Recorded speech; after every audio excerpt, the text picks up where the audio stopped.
BBC Two re-examines the murder of Burmese leader Aung San and asks if the British were guilty of his murder.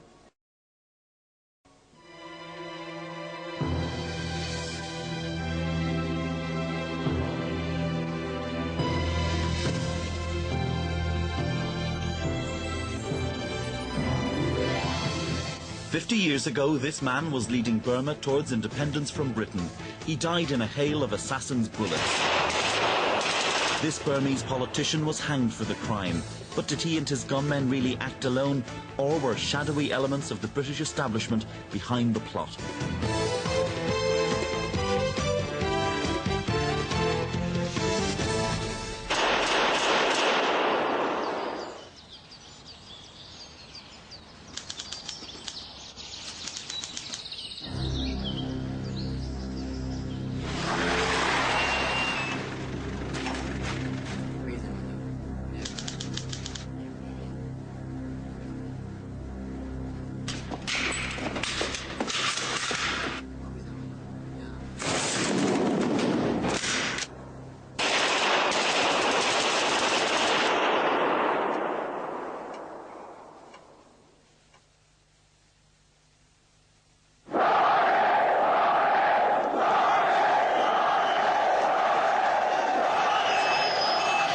In August 1988, the people of Burma defied decades of military oppression with one of the most remarkable popular uprisings of recent times.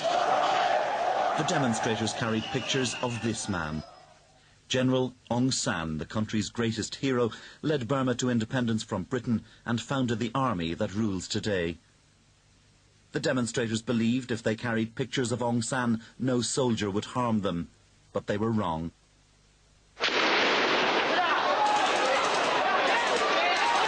It's estimated that as many as 10,000 people were killed in the bloody slaughter that followed. But from the ashes of repression emerged a leader whose popularity was to gravely threaten the generals in Rangoon. Her name was Aung San Suu Kyi, daughter of the hero Aung San. The reason why I got involved in the movement for democracy for Burma was because so many people here were looking back to my father as the only hope for them, so I felt I had a duty to help. Amid a roundup of activists in 1989, Suu Kyi was placed under house arrest. Nevertheless, the pressure for elections was unstoppable. On the following year, her party, the National League for Democracy, won an overwhelming victory at the polls. But the generals refused to hand over power and kept Suu Kyi imprisoned.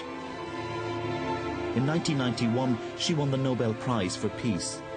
The regime finally released her 2 years ago, but hopes of a swift end to military rule were to prove short-lived. Now the situation is as desperate as ever.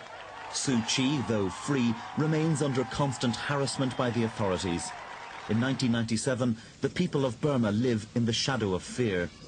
And it's been like this for 50 years, ever since Burma won independence from Britain. But it didn't always look that way. In January 1947, Suu Kyi's father, Aung San, led a delegation to London to negotiate independence with the Labour government of Clement Attlee. There were many in Britain, including opposition leader Winston Churchill, who would have had Aung San tried for war crimes. Less than 4 years earlier, he had presided as Minister of War in the Japanese-backed Burmese administration in Rangoon. During the fighting, his soldiers had killed thousands of ethnic minority Karens who had remained loyal to the British. In 1947, however, the Labour government was keen to do business with Aung San, and with him at the helm, the future of Burma looked promising. But 6 months after this film was taken, disaster struck.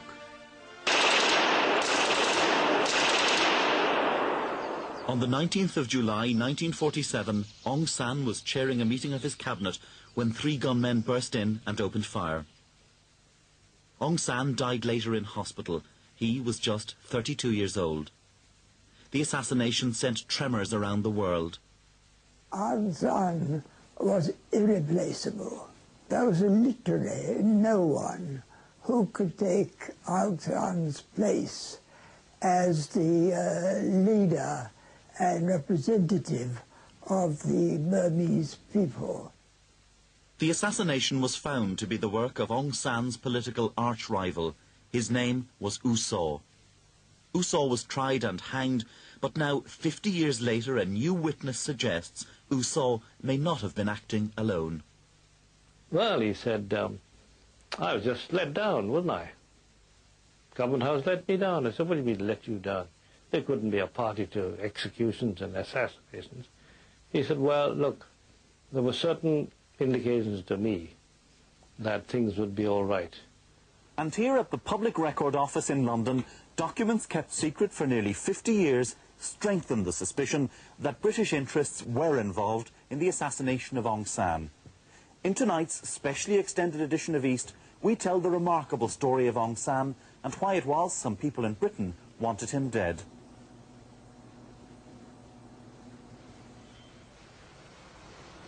To make this film, we travelled to Rangoon.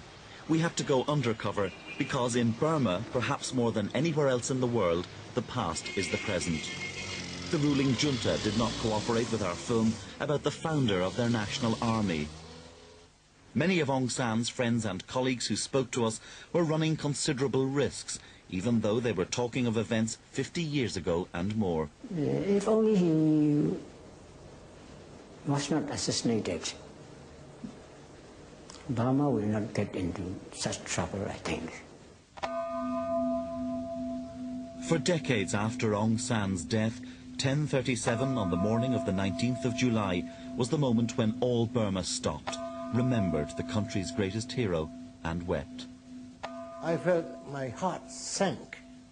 Everybody in Rangoon, when we heard that, we just couldn't speak to one another.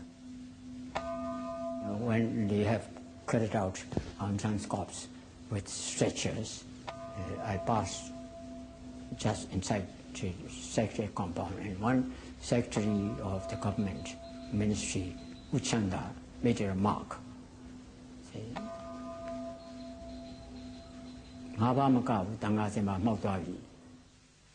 And it's not just in Burma that the assassination is chillingly remembered.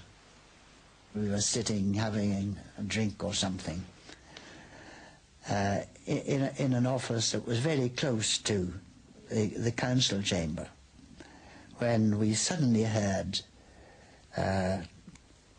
2 or 3 bursts of automatic fire. I heard this rattle, tattle, tattle.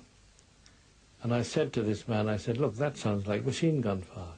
And he said, no, no, sir. He said, it's the derricks on the quay. Soon after that, somebody rushed into the CID office and said, quick, quick, there's a shooting in the chamber. There was blood everywhere, quite frankly, and blood of a kind I'd never seen before, because the guns had been fired at very close quarters. There were bits of entrails, and parts of the table had been destroyed by the fire. There were sandals that had been kicked off, lying in the blood. I saw Aung San's body. He was the only one I could see because the room was full of smoke caused by this firing. The government in London was notified immediately. This was the very worst Saturday afternoon I can remember in all my life. I was rung up from my office and told by my secretary that there was an urgent message for me from the governor of Burma. And the message, of course, was that the cabinet had been assassinated. Suspicion soon centred on a rival politician, U Saw. U Saw had been Prime Minister before the war, but was now seeing power slip from his grasp. The assassins were spotted returning to U Saw's lakeside house in North Rangoon. That afternoon, the CID swooped to make an arrest. As soon as I went, he was sitting down in a chair, in a vest and a lungi, and he was drinking something which turned out to be whiskey. And as I went in there with my